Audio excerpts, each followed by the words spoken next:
হেলমেটে motor ব্লগের set up করে নিলাম। আমরা মোটর ব্লগ করতে বের হব। আমার মোটর ব্লগের সেট আপটা খুবই সেন্সিটিভ। আমি চেষ্টা করি একদম সব কিছু টপ নচ রাখার। এখানে আমার নতুন কিছু আপগ্রেড হয়েছে, সেগুলো আপনাদেরকে আর জানানো হয় না, কারণ অনেক বড় একটা গ্যাপ আমাদের মাঝে একটা সৃষ্টি হয়ে গেছে। আস্তে আস্তে পূরণ করব, একবারে করতে গেলে সব এলোমেলো হয়ে যাবে। যাই হোক, মোটর ব্লগের সেট আপ নিয়ে নেক্সট কোনো ভিডিওতে আসবো। আজকের ভিডিওর টপিকে জাম্প করে আসেন।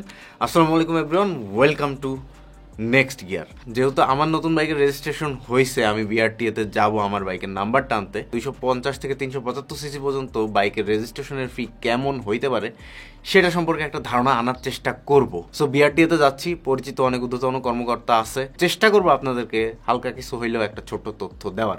আমি ইঞ্জিন অয়েল কিনে রাখছি দুইটা, শেল অ্যাডভান্স আল্ট্রা 10W40।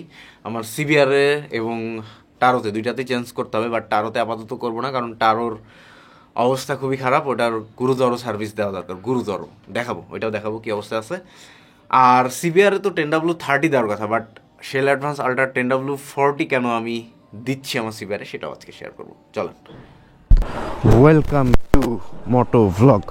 ওরে ভাই, বাইকটা দেখতেই অস্থির ভাই, সেই আর পিছে আজকে নাম্বার লেগে যাবে, যদিও নাম্বার প্লেট দিবে না, বাট নাম্বার তো দিবে। আমি কি দেখো, নেক্সট গিয়ার। কি বাইক পছন্দ হয়েছে?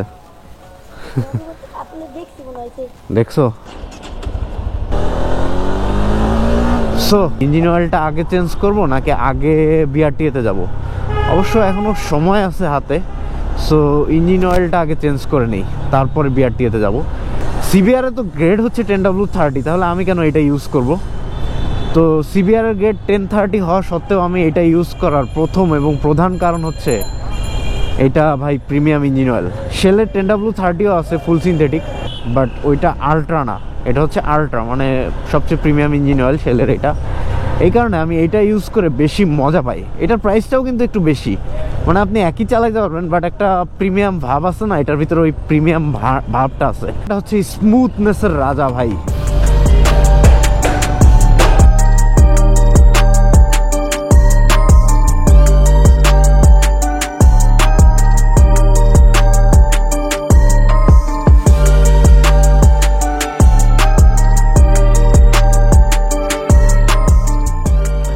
ওকে, সো এখন একটু সময় কম, তাই দ্রুত বিআরটিএর দিকে যাই।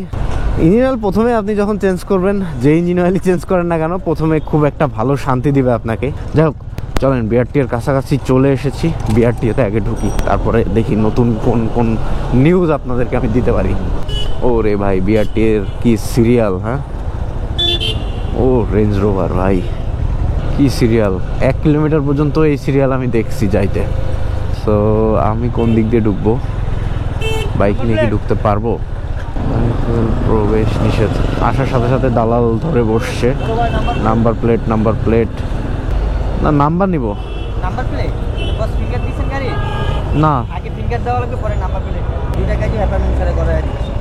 কোন জায়গায় সিরিয়াল দেওয়া লাগবে, টোটালি 40 মিনিট সময় লাগবে। আচ্ছা দেখি, আমি জানাচ্ছি। আচ্ছা, এখন বাইক নিয়ে ঢুকতে দিবে না, প্যারা নেই। আরে দালালের দেখা পেয়ে গেলাম। যাই হোক, আমি ইচ্ছা করে ওর কথা শুনতেছিলাম যে কিভাবে কি। এই যে আমরা সিরিয়াল ছাড়া আসলে এই 600 টাকা, 500 টাকা, 200, 300 টাকার জন্য যে সিরিয়াল ছাড়া যায় দালালের মাধ্যমে অন্যদের সিরিয়াল ভঙ্গ করে, তাতে অন্যদের আসলে দেরি হয়ে যায় অনেক, যেটা আমি চাচ্ছি না। আসলে আমি আমার কাজটা আমি নিজেই করব। বাইকটা সুন্দর করে এক জায়গায় একটু পার্কিং করার জায়গাটা পাইলে পার্কিং করে আমি বিআরটির মধ্যে জাস্ট ঢুকে যাব। আর যাই হোক, এদিকে আর ক্যামেরা আমি চালাবো না, কারণ বিআরটির ভিতরে আসলে সরকারি সব কিছু। সো ক্যামেরাগুলো অফ করে রাখি। ইয়াস, ফাইনালি পেয়ে গেছি। ট্যাক্স টোকেনটা পেয়ে আগে লেমিনেট করছি, মানে নরম কাগজের লেমিনেট, যাতে আমি ভাঁজ করেও রাখতে পারি। অ্যান্ড নাম্বারও পেয়ে গেছি। সো এখন আমি আমার বাইক নিয়ে ট্যুরের জন্য প্রস্তুত হয়ে গিয়েছি। বাইকটা যেভাবে পার্ক করে গেছে ওইভাবেই আছে। সো প্যারা নাই। ভয়ে থাকি সবসময় পার্ক করলে। একটা জিপিএস ট্র্যাকার এটাতেও লাগাই নিতে হবে, যা বুঝতেছি। আর এখন উদ্দেশ্য হচ্ছে, যেহেতু নাম্বার পেয়ে গেছি, বাট নাম্বার প্লেট পাইতে আরও 1 মাস মতন টাইম লাগবে। এখন যাই, একটা নাম্বার প্লেট বানাই, মানে নিজের মতো করে। আর মেন যে নিউজটার জন্য আপনারা ওয়েট করতেছেন, আসেন এবার সেটা নিয়ে কথা বলি। আমি মোটামুটি বড় ভাই আছে এখানে একজন, দেখা করলাম, তারপর একটা আন্টি আছে তার সাথেও দেখা করলাম, রেজিস্ট্রেশন ডিপার্টমেন্টেই তারা।